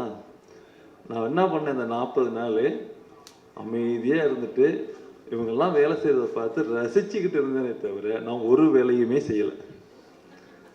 எனக்கு ஏதாவது ஒரு வேலை கொடுங்கப்பான்னு நான் கேட்குற மாதிரி எனக்கு வேலையே வைக்கல. அவ்வளோ வேலைகளை அவ்வளோ அழகாக முடிச்சிட்டாங்க. ஆனால் நண்பர்கள் வெளியிலேருந்து கேட்குறாங்க, நீங்கள் ரொம்ப சிரமப்பட்டு ஒரு மாநாடை ஏற்பாடு பண்ணியிருக்கீங்க, உங்களுக்கு எவ்வளவுதான் சுமை பாரம் வேலைங்கிறாங்க. உண்மையிலேயே அப்படி ஒன்றும் கிடையாது. நம்ம தோழர்கள் ரொம்ப அழகாக இதை பற்றி யோசிக்கிறதுக்கு கூட அடுத்து என்னன்னு யோசிக்கிறதுக்கு கூட வாய்ப்பளிக்காமல் எல்லாத்தையும் அவங்களே யோசித்து அவங்களே முன்னாடி செஞ்சு எல்லாத்தையும் சிறப்பாக அழகாக முடிச்சிட்டாங்க. எல்லாம் முடிச்சுட்டு மாநாடு தயாராகிடுச்சு. அப்போது முக்கியமானது இப்படி ஒரு மாநாடு நடக்குதுங்கிறது வெளியில் தெரியணும் இல்லையா. அப்போ அண்ணன் கேட்டாங்க, சக்திவேலன் அண்ணன் கேட்டிருந்தாங்க, என்ன ஏற்பாடு பண்ணியிருக்கீங்க அதை நீங்கள் வெளியில் கொண்டு போய் சேர்க்கறதுக்கு அப்படின்னு. அப்போ தான் இந்த மாநாட்டினுடைய நோக்கத்தை சரியாக சேர்க்க வேண்டிய இடத்துல சேர்ப்பதற்கான அந்த தொடர்புகளை கொடுத்து அது ஒரு 10 ஆண்டு பழகின மாதிரியான ஒரு உணர்வை கொடுத்துட்டாரு. நாசர் சார் அறிமுகப்படுத்தினாரு. 10 ஆண்டுகளுக்கு நம்ம பழகிருந்தா எப்படி ஒரு நெருக்கமான ஒரு மன உணர்வு, நமக்கு ஒரு இணக்கம் ஏற்பட்டிருக்குமோ அப்படி ஒரு நபரை அறிமுகப்படுத்தி அதை இன்னைக்கு இந்த உலகம் முழுசும் தெரியப்படுத்துறதுக்கான அந்த வேலைகளை நமக்கு செஞ்சு கொடுத்துருக்குறாங்க.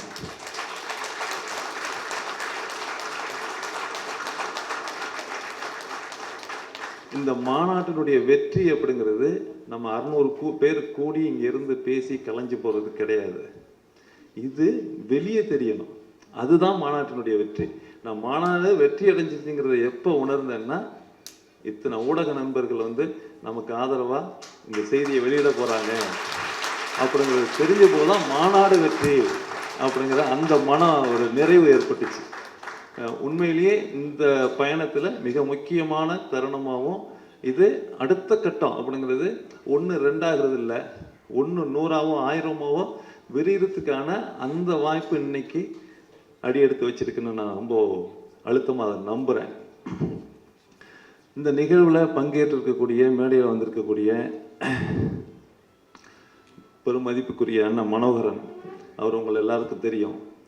கிட்டத்தட்ட 19 ஆண்டுகளுக்கு மேலா இந்திய விமானப்படையில் பணியாற்றி நம்ம முன்னாள் ஜனாதிபதி அப்துல் கலாம் உட்பட, பிரதமர் வாஜ்பாய் உட்பட எல்லாருக்கும் இந்த விமானத்தை தான் நீங்கள் இன்றைக்கி ஏறி போகணும்னு சொல்லி அந்த விமானத்தை அலாட்மெண்ட் பண்ணி கொடுத்த அந்த அதிகாரியாக இருந்து அவங்க கூட பயணிச்சிருக்கிற அந்த அனுபவத்தோட பக்குவத்தோடவும் நம்ம கூட இந்த வேலைகளை, மிக முக்கியமான வேலைகளெல்லாம் நிறைய செஞ்சு முன்னெடுத்து வந்திருக்கிறாங்க. நம்ம அமைப்பு தொடங்கினதிலிருந்து அமைப்பை செயல்படுத்தி செயலாளராக இயங்கி வந்திருக்கிற அக்கா விஜயலட்சுமி, அமைப்பினுடைய பொருளாளராக மட்டும் இல்லாமல் அமைப்புக்கு வழிகாட்டி நிதானமாக அமைப்பினுடைய போக்கை எடுத்துக்கிட்டு போயிட்டு இருக்கக்கூடிய அண்ணன் அன்பழகன், என்னுடைய சகோதரர், உடன் பிறந்த சகோதரர், ரொம்ப நிதானமாகவும் நீண்ட கால பார்வையோடவும் அதில் இருக்கிற அரசியல் சட்ட நுட்பங்களையும் நுணுகி பார்க்கக்கூடிய அந்த ஒரு உடன்பிறப்பு அமைஞ்சிருக்கிற அஜய் ராஜா,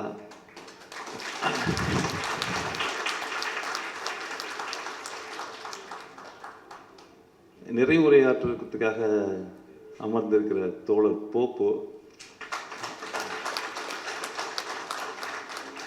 எனக்கு எங்கள் அப்பாவனுடைய வயதை ஒத்தவர்கள் தோழர் அன்பழகனும் தோழர் போப்பு எங்கள் அப்பாவனுடைய வயதை ஒத்தவர்கள். எங்களுக்குள்ள எப்போவுமே இந்த வயது வித்தியாசம் தெரிஞ்சதில்லை.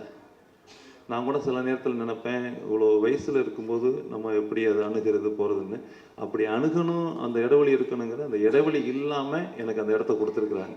நீங்கள் எப்படினாலும் எனக்கு ஒரு உரிமையோடு நம்ம அணுக முடியும், பேச முடியுங்கிற அந்த வாய்ப்பை நமக்கு வழங்கியிருக்கிறாங்க, நம்மளை வழி நடத்துகிறாங்க. நம்ம இந்த தலைமைங்கிற இந்த பொறுப்பை ஏற்றிருந்தாலும் கூட நம்மளை சரியாக பக்குவமாக அரவணைச்சு கூட்டிகிட்டு போகிறதுக்கு, வழிகாட்டி கூட்டிகிட்டு போகிறதுக்கு அந்த வயதில் மூத்தவர்கள் நம்ம கூட இருக்கிறாங்க, அனுபவத்தில் மூத்தவர்கள் நம்ம கூட இருக்கிறாங்க, இந்த இயக்க பணிகளில் நிறைய அனுபவம் உள்ளவங்க நம்ம கூட இருக்கிறாங்க.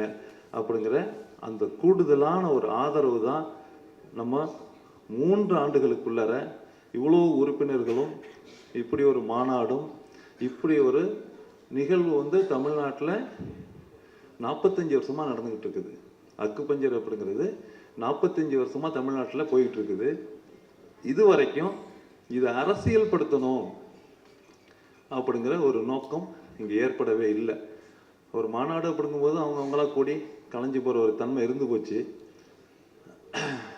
இதை இன்னைக்கு ஆட்சியில் இருக்கக்கூடிய சட்டம் ஏற்றக்கூடிய அந்த நபர்களுக்கு இதனுடைய முக்கியத்துவத்தையும் அழுத்தத்தையும் கொண்டுகிட்டு போய் சேர்த்து, அப்படியா இது உலகம் முழுசும் இப்படி போயிட்டு இருக்குது, இந்தியாவினுடைய சட்டம் அப்படி இருக்குது, மற்ற மாநிலங்கள்லாம் இதில் முன்னாடியே போயிட்டு இருக்கிறாங்க, கவுன்சில் அமைச்சிருக்கிறாங்க. நம்ம மூத்த மாநிலமாக இருக்கிறோம், அறிவு சார்ந்த மாநிலமாக இருக்கிறோம், கல்வி அறிவு பெற்றிருக்கிற மாநிலமாக இருக்கிறோம், எல்லாத்துலேயும் இந்தியாவிலேயே நாம் தான் முன்னோடி மாநிலமாக இருக்கோம். அப்படிங்கும்போது இந்த அக்குபஞ்சர் அப்படிங்கிற மிக உயர்ந்த எளிய மக்களுக்கும்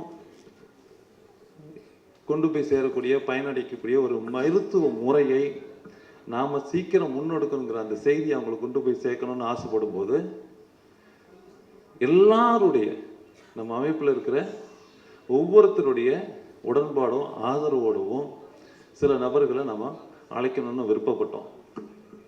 அதில் முதல் நாளாகவே போப் சார் சொன்னார், நம்ம நீங்கள் சிபிஐலேருந்து நாங்கள் கூப்பிடுங்களேன் அப்படின்னாரு.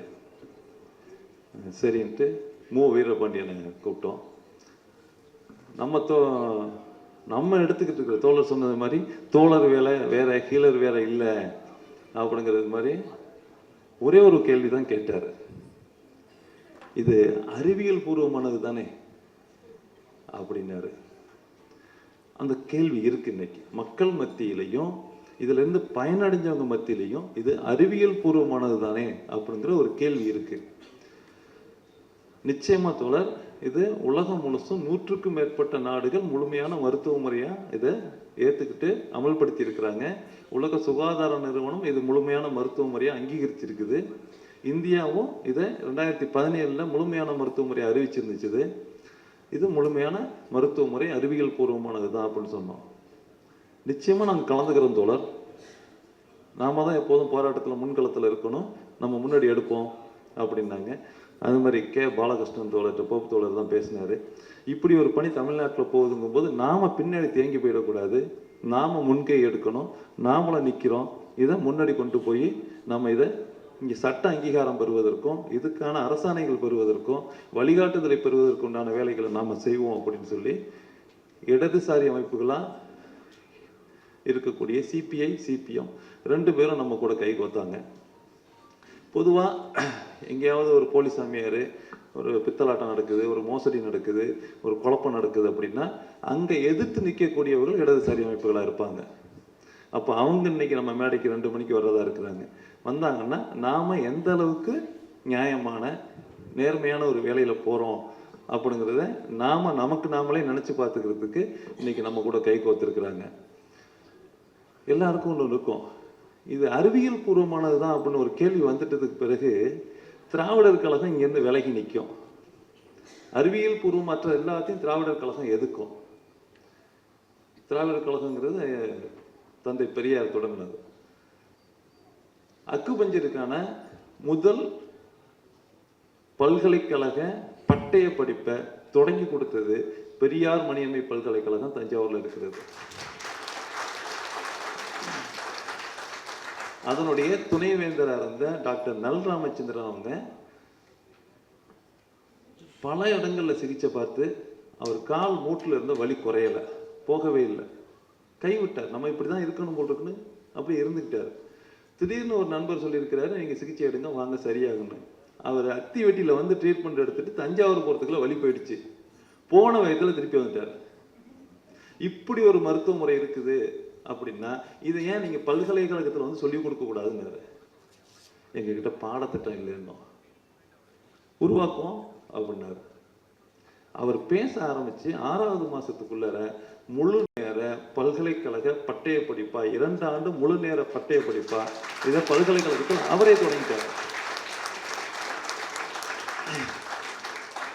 தமிழ்நாட்டில் யார் ஒருத்தரும் இது அறிவியல் பூர்வமானது தானான்னு கை நீட்டி நம்மளை கேட்கக்கூடாதுங்கிறதுல அவர் ரொம்ப கவனமாக இருந்தார். அதனால இன்டர்நேஷ்னல் சயின்ஸ் ஆர்டிகல்ஸ் எல்லாம் பப்ளிஷ் பண்ணுற ஒரு இன்டர்நேஷ்னல் கான்ஃபரன்ஸ் வந்து பெரியார் மணியம் யூனிவர்சிட்டியில் அரேஞ்ச் பண்ணியிருந்தாங்க. அதில் நீங்களும் ஆர்டிக்கலை கொடுங்க, அதை பப்ளிஷ் பண்ணுவோம், சயின்ஸ் ஆர்டிக்கலாக இருக்கணும், சயின்டிஃபிக் அப்ரோச்சில் இது இருக்கணும்னு சொல்லி அக்குபஞ்சர்லேருந்து 2 ஆர்டிக்கலை அதில் பப்ளிஷ் பண்ணாங்க. அப்போ இது முழுமையான மருத்துவ முறை, இது அறிவியல் பூர்வமான மருத்துவ முறை அப்படிங்கிறத நிறுவுவதற்கான அந்த வேலைகளை திராவிடர் கழகமும் நமக்கு தொடர்ந்து ஆதரவாகவும் ஒத்துழைப்பாகவும் இருந்து வந்திருக்கிறாங்க. அந்த வகையில் நம்ம ஐயா வீரமணியை கூப்பிட்டுருந்தோம். அவங்க இந்த மாதம் ஜனவரி 28லேருந்து பிப்ரவரி 2 வரைக்கும் சுற்றுப்பயணத்தில் இருக்கிறாங்க. தலைவர்கள்லாம் அங்கே இருக்கிறோம், அதனால் வர முடியாதுன்னு சொல்லி வாழ்த்து செய்தி அனுப்பியிருக்கிறாங்க. நமக்கு வாழ்த்து செய்தி வந்திருக்குது.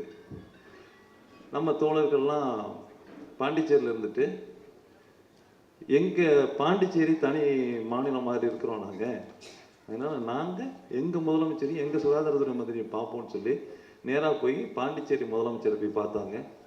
அவரை பார்த்து விஷயத்தை சொல்லி அவர்கிட்ட இருந்து ஒரு பக்கம் வாழ்த்து செய்தி வாங்கிட்டு வந்திருக்கிறாங்க. இப்போ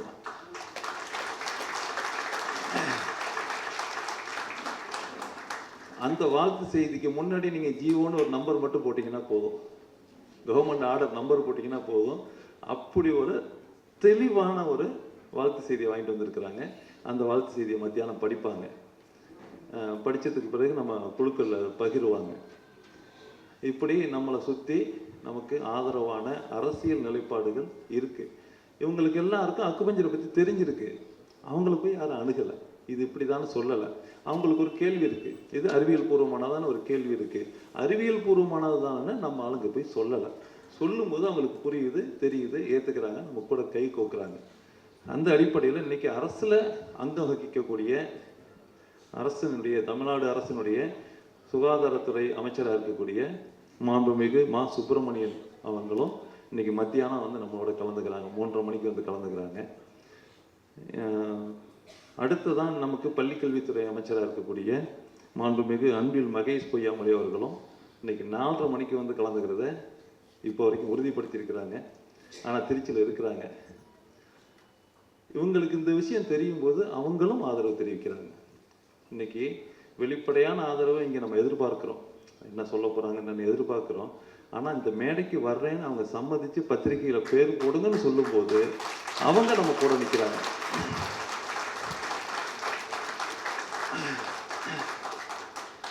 இந்த கோர்ட் ஆர்டர் ஒன்று வந்துக்கிட்டே இருக்குது அப்படின்னு சொல்லும்போது முன்னாள் உயர்நீதிமன்ற நீதிபதி ஒருத்தர் சொன்னார், நீங்கள் எப்போவும் நீதிமன்றத்தை நாடியே எல்லாத்தையும் சாதிக்கலாம்னு நினைக்காதீங்க. அரசியல் பிரமுகர்களை, அரசியல்வாதிகளை நீங்கள் கொஞ்சம் அணுகுங்க. அவங்க தான் சட்டம் இயற்றக்கூடியவங்க, அவங்க தான் மக்களுக்காக யோசிப்பாங்க. நீதிமன்றமும் அதிகாரிகளும் மக்களுக்கு யோசிக்க மாட்டாங்க அப்படின்னு சொல்லி உயர் நீதிமன்றத்தில் முன்னாடி நீதிபதியாக இருந்த ஒருத்தர் நீங்கள் நீதிமன்றத்தை நாடுறதை விட உங்கள் அரசியல்வாதிகளை நாடுங்க, அவங்க தான் உங்கள்கிட்டேருந்து இங்கே வந்திருக்கிறாங்க. மக்களிலிருந்து தேர்ந்தெடுக்கப்பட்ட நபர்கள் தான் மக்களுக்காக யோசிப்பாங்க. அதனால் நீங்கள் எப்போதும் அங்கேருந்து அதை பாருங்கள், அங்கேருந்து சட்டம் ஏற்றுவதற்கு கேளுங்க அப்படின்னு ஒரு வழிகாட்டுதல் அவங்க முன் வச்சாங்க. அந்த அடிப்படையில் இவங்க அழைச்சதும் இங்கே வர்றதுக்கு சம்மதிச்சு இருக்கிறது, இது குறித்து அவங்க யோசிக்கிறதுக்கும் விவாதிக்கிறதுக்கும் தயாராகிட்டாங்க. அப்போது நமக்கு இங்கே தமிழ்நாட்டுக்குன்னு தனியாக ஒரு கவுன்சில் வேணும்னு நம்ம கேட்குறத நம்ம கோரிக்கை வைக்கிறோம். அதுக்கு அவங்க அதை பரிசீலிக்கிறதுக்கு தயாராக இருக்கிறாங்க. அப்படின்னா நமக்கும் இன்னைக்கு இருக்கிற தமிழக அரசினுடைய இந்த சட்டங்கள், இந்த விஷயங்களை குறித்தான ஒரு நெருக்கமும் ஒரு தெளிவும் ஏற்படுறதுக்கான அந்த கதவு திறக்கப்பட்டிருக்கு இன்னைக்கு நமக்கு. அப்புறம் இதெல்லாம் நம்ம கூட ஒருங்கிணைச்சு கொடுக்கக்கூடிய நண்பர் ஸ்ரீதரன், நம்ம சைதாப்பேட்டை கவுன்சிலர், அவர் பார்த்துக்கலாம், நீங்கள் நல்ல வேலை போயிட்டு இருக்குது, இந்த அக்குபஞ்சரில் எல்லாரும் குணமாகறாங்கிறது எனக்கு தெரியும், நான் எல்லாரையும் பார்த்துக்கிட்டு இருக்கிறேன். சர்க்கரையில் குணமாச்சுங்கிறாங்க, ப்ரெஷரில் குணமாச்சுங்கிறாங்க, எல்லாம் போயிடுச்சுங்கிறாங்க, மருந்தை தூக்கி போட்டேங்கிறாங்க. என்னது ஆச்சரியமாக இருக்குன்னு கேட்கும்போது தான் தெரிஞ்சுக்கிட்டேன். அதனால் எங்களுக்கு என்ன முடியுமோ எல்லாம் உங்களுக்கு நாங்கள் செய்கிறோம், கூட இருக்கிறோம் அப்படின்னு அவங்க ஒரு வாக்கு கொடுத்துருக்குறாங்க. அதே மாதிரி அண்ணன் சக்திவேல் பேசினாங்க இல்லையா, நாங்கள் ஒரு 2 நாளுக்கு முன்னாடி நீண்ட நேரம் பேசிக்கிட்டு இருந்தோம். எனக்கு பெரிய நம்பிக்கை, அவர் கூட பேசினதுக்கு அப்புறம் ஒரு பெரும் நம்பிக்கை. என்னோட ஒரு 4 வயசு 3 வயசு கூட இருக்கலாம். நான் இருந்த மாதிரி ஒரு ஊர்லேருந்து வந்து சென்னைக்கு வந்து இன்னைக்கு தமிழ்நாட்டிலேயே மிகப்பெரிய சினிமா விநியோகஸ்தராக இருக்கக்கூடிய ஒரு ஆள் அன்னைக்கு உருவெடுத்திருக்கிறாரு. அப்படிங்கும்போது அது சாதாரணமாக நடந்திருக்க முடியாது. அதை சுற்றி அனுபவம், எத்தனையோ தடைகளை மீறி அப்படி வந்திருக்கிற நபர் அந்த உள்ளிருந்து அதை எப்படி பார்க்குறாரு அப்படிங்கிறதெல்லாம் நான் தெரிஞ்சுக்கிற போது எனக்கு கூடுதல் நம்பிக்கை ஏற்பட்டிருக்கு. நம்ம அமைப்பு இப்போ இங்கே நிற்காது, தேங்காது. நம்மளுடைய நோக்கங்கள் அப்படிங்கிறது எல்லாத்தையும் இன்னும் வளர்ந்த நிலையில் இருக்கக்கூடிய, எளிமையாக மற்றதெல்லாம் அணுகக்கூடிய ஒரு நபர், நமக்கு நெருக்கமாக இருக்கக்கூடிய நபர் நமக்கு வழிகாட்டுறதுக்கு தயாராக இருக்கிறாரு. அப்படிங்கும்போது ஒரு பெருநம்பிக்கை கிடைச்சிருக்குது. இந்த மாநாட்டுக்கு பிறகான அடுத்த பணிகள் இன்னும் வேகம் எடுக்கும், இன்னும் எளிமையாகும் அப்படின்னு நான் கூடுதலாக நம்புகிறேன். அண்ணன் கூட பேசினதுக்கு அப்புறம் தோழர் சீனு ராமசாமி திரைப்பட இயக்குனர், எப்போவுமே மாற்று சிந்தனையாளர். அப்போ மாற்று சிந்தனை அப்படிங்கிறது வந்து சினிமாவில் வைக்கும்போது தான் மக்களை போய் எளிமையாக சேருது அப்படிங்கிறது நமக்கு கூட ஆதரவு கருத்து இருக்கிறங்கிற அடிப்படையிலையும் அவங்களும் முழுமையாக இன்னைக்கு பங்கெடுத்துக்கிறதுக்காக அவங்களும் வர இருக்கிறாங்க. எப்போவுமே மாற்று பேசக்கூடிய தோழர் பாரதி கிருஷ்ணகுமார் அவங்களும் இன்னைக்கு வர்றதை உறுதிப்படுத்தியிருந்தாங்க. அண்ணா கடைசி நேரத்தில் ஒரு குழப்பம் இருக்குது, வருவாங்களான்னு இன்னும் உறுதியாக தெரியலை இப்போது. அது மாதிரி நம்ம கூட தமிழ்நாட்டில் அக்குபஞ்சரை முறையாக செஞ்சுக்கிட்டு இருக்கக்கூடிய, முறையாக பயிற்றுவிக்கக்கூடிய தோழமை அமைப்புகள் நம்ம கூட இருக்கிறாங்க. தோழர் மகிராமலிங்கம், தோழர் இயற்கை குமார், தோழர் கிருஷ்ணன் சொல்லி இவங்க எல்லாரும் ஒத்த பயணத்தில் இருக்கிறோம். நம்ம வெவ்வேறு ஊர்களில் நம்ம வேலை செஞ்சுக்கிட்டு இருந்தோம்னாலும் தமிழ்நாட்டுக்குள்ளே பரவலாக நம்மலாம் ஒன்றா கை கோர்த்து ஒரு நோக்கத்தை, ஒரு பாடத்திட்டத்தை நம்ம நோக்கி பயணிச்சுக்கிட்டு இருக்கிறோம். இந்த நோக்கங்களில் நம்ம பயணித்து வேலை செய்யும்போது நமக்கு ஒன்றிய அரசு அளவுலையும் மாநில அரசு அளவுலையும் நமக்கு சில வழிகாட்டுதல்களும் சில ஆதரவுகளும் தேவைப்படுது. அப்போது வந்து இந்தியாவில் 2 மாநிலத்தில் தான் இதுக்கு கவுன்சில் இருக்குது. அப்போது நான் வெஸ்ட் பெங்கால்லையும் மகாராஷ்டிராவிலையும் கவுன்சில் இருக்குது. இவங்களை எப்படியாவது இங்கே வர வச்சாக்க பரவாயில்லையே அப்படின்னு பேசும்போது குழு ஆமாம் வர வைக்கலான்னு சொன்னாங்க. அப்போ எப்படி பேசுறது, என்ன பேசுன்னு பேசும்போது அப்போ நண்பர் சுனில் ஞாபகத்துக்கு வந்தார். சுனில்கிட்ட கேட்டேன், இந்த 2 பேர்த்தையுமே பேசணுமே, அவர் மகாராஷ்டிரா கவுன்சில் மெம்பர், இவங்க கூட நாங்கள் பேசணுமே, இங்கே வர வைக்கணுமேன்னு கேட்கும்போது, அண்ணா எனக்கு ஒரு நாள் டைம் கொடுங்க, நான் அரேஞ்ச் பண்ணிவிட்டு உங்களை பேச வைக்கிறேன்னாரு. 2 பேரையும் Maharashtra council, west Bengal council 2 பேரையும் கான்ஃபரன்ஸில் எடுத்துகிட்டு 2 பேரையும் பேச வச்சார். 2 பேர் கூட பேசியிருக்கணுமா. 2 பேர் கூட பேசணும்போது 2 கவுன்சில் இருக்கிற அந்த கவுன்சிலை உருவாக்குனவங்க, கவுன்சிலில் தலைமை வைக்கக்கூடியவங்க என்ன சொல்லிட்டாங்கன்னா, தமிழ்நாட்டில் இப்படி ஒரு முன்னெடுப்பு இருக்கிறது எங்களுக்கு சந்தோஷமாக இருக்குது. 3வது ஒரு மாநிலத்தில் கவுன்சில் உருவாக போகுதுங்கிறத நாங்கள் ரொம்ப சீக்கிரத்தில் பார்க்குறோம், நம்புகிறோம் அப்படின்னு அவங்களுக்கு நம்பிக்கை கொடுக்கக்கூடியதாக மாறி இருக்குது.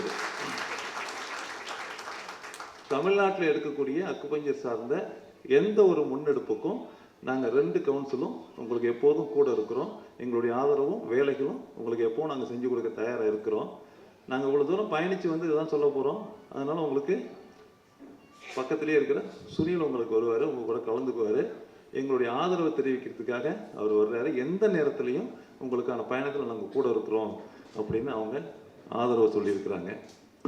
இந்த வகையில் இவ்வளோ வேலைகளுக்கு இடையில் நாம் நினச்சிக்கிட்டு இருக்க மாதிரியான கடினமான தூரம் கிடையாது.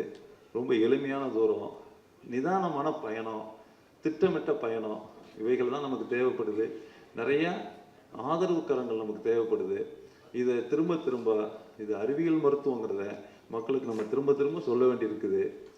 என்ன செஞ்சிடக்கூடாதுன்னா, நம்ம ஹீலர்கள்ட்ட நான் வேண்டிக்கிறது என்னென்னா, தொட்டோன்னே சுகமாகுது. 10 பேரை தொடுறோம், 10 பேருக்கு சுகமாகுது அப்படின்னா நான் கடவுளாகிறதுக்கான ஒரு முயற்சியை பண்ணக்கூடாது. நிறைய பேருக்கு அது ஆசை. நீங்கள் நல்லா ஆயிடுவீங்க அப்படின்னு சொன்னாக்க நல்லா ஆயிட்டா அப்புறம் ஆசைப்படுறாங்க, கடவுளாகிறதுக்கு ஆசைப்படுறாங்க. அந்த முயற்சியில் ஒருபோதும் இறங்காதீங்க. எப்போதுமே நான் பண்ணுறது ஒரு மருத்துவ முறை. அந்த மருத்துவ முறையை தான் நான் செஞ்சுக்கிட்டு இருக்கிறேன். இது அறிவியல் பூர்வமான மருத்துவ முறை.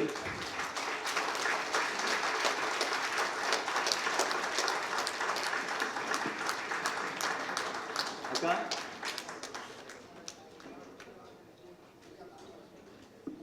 அவர் வரவேற்பு சொல்லுங்க.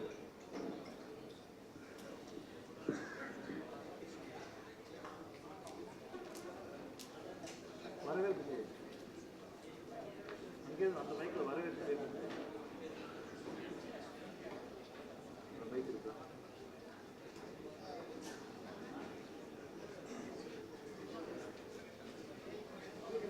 மகிழ்ச்சி தோழர்.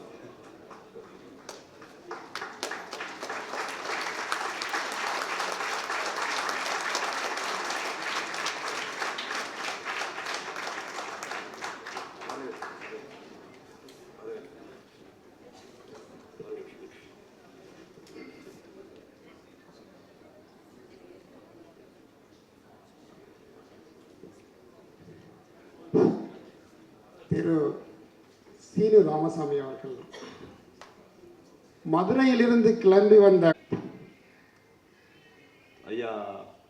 ஐயா தோழர் இப்போ மணியரசு அவங்கள நீங்களும் வந்துடணும், எங்கள் கூட இருக்கணும்னு கூப்பிட்டுருந்தேன். எனக்கு ரொம்ப சந்தோஷம் எங்களுக்கு. ஆனால் ஒரு 15 நாளுக்கு காய்ச்சலில் முடியாமல் இருந்து ரொம்ப உடல் நலக்குறைவில் இருக்கிறேன். அதனால் அவ்வளோ தூரம் எனக்கு பயணிக்க முடியுமான்னு தெரியலை. நான் தான் உங்கள் கூட எப்போதும் இருக்கிறேனே அப்படின்னாரு. நல்லது தோழர், நீங்கள் ரொம்ப காலம் எங்கள் கூட இருக்கணும், உங்கள் உடலை நீங்கள் கவனிச்சிக்கணும், ஓய்வு கொடுக்கணும் அப்படின்னு. இருந்தாலும் எனக்கு மாநாட்டுக்கு வரணும்னு எனக்கு ஆசையாக இருக்குது. நானும் ஒரு அக்குபஞ்சர் பயனாளி. நான் என்னுடைய விருப்பங்களை பயணம் வந்து அங்கே சொல்லணும்னு ஆசைப்பட்றேன். ஆனால் உடல் எப்படி இருக்குன்னு தெரியலையே அப்படின்னாரு. இப்போ வரைக்கும் பயணிக்கிற அளவுக்கு உடல் தயார் ஆகாததுனால அவர் ஒரு 9 நிமிட காணொலியை நமக்கு அனுப்புனார்.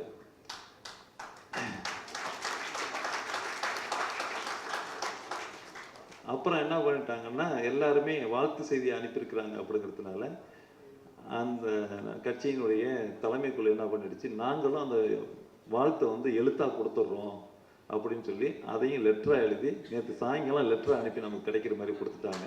அவங்கள்ட்ட இருந்து வாழ்த்து செய்தி வந்திருக்குது நமக்கு. நாம் எல்லாரும் இதே மனநிலையில், ஒத்த மனநிலையில் இதை எல்லாரும் வரவேற்கிறாங்க. எல்லாருக்கும் பலன் இருக்குது, எல்லாருக்கும் இது மேலே ஒரு நன்மதிப்பு இருக்குது. அந்த ஒரு மனநிலையில் எல்லாருக்கும் கொண்டு போய் இதை சேர்க்கணும். இதுக்காக நிறைய நேரத்தை நம்ம செலவு பண்ணணும். நம்ம வாழ்க்கையில் இருக்கிற பெரும்பகுதியை இதில் நம்ம செலவு பண்ண வேண்டிய தேவை இருக்குங்கிறத புரிஞ்சு நம்ம எல்லாரும் இதில் பயணிக்கணும் அப்படிங்கிறத இன்றைக்கி உங்கள் எல்லாருக்கும் முன்னாடி உங்கள்கிட்ட நான் வேண்டுதலாக கோரிக்கையாக வைக்கிறேன். நீங்கள் எல்லாரும் உங்கள் வாழ்நாளில் இருக்கிற ஒவ்வொரு வாரத்தில் இருக்கிற 7 நாள் 5 நாளாவது இதுக்கு வேலை செய்யுங்க. இந்த மருத்துவம் அப்படிங்கிறது மக்கள்கிட்ட போய் வேகமாக சேரும்போது தவிர்க்கவே முடியாது. இதனுடைய பயனை யாரும் இல்லைன்னு மறுக்க முடியாது. பயனடைஞ்ச மக்களுடைய எண்ணிக்கை கூடும்போது வேற யாரும் விலகி போக முடியாது, தப்பிச்சு போக முடியாது. இதுக்கு ஒரு நல்ல ஒரு முடிவு வந்து சேர வேண்டிய ஒரு நேரம் இருக்குது. இன்னைக்கு உலக பொருளாதார அரசியலுக்குள்ள இருக்கிற அந்த நெருக்கடிகள் குறிச்செல்லாம் தோழர்கள் பேசினாங்க, உங்களுக்கு தெரியும். அதிலிருந்தெல்லாம் நாமும் நம்முடைய சந்ததிகளும் தற்காத்துக்க வேண்டிய தேவை இருக்குது. அதுக்காகவே நம்முடைய சந்ததிகளை தற்காத்துக்கிறதுக்காகவே இதில் நம்ம கூடுதலாக வேலை செய்ய வேண்டிய தேவையும் கட்டாயமும் நம்ம முன்னாடி இருக்கு. நம்ம தொடர்ந்து வேலை செய்யணும்னு கேட்குறேன். நன்றி, மீண்டும் சந்திப்போம்.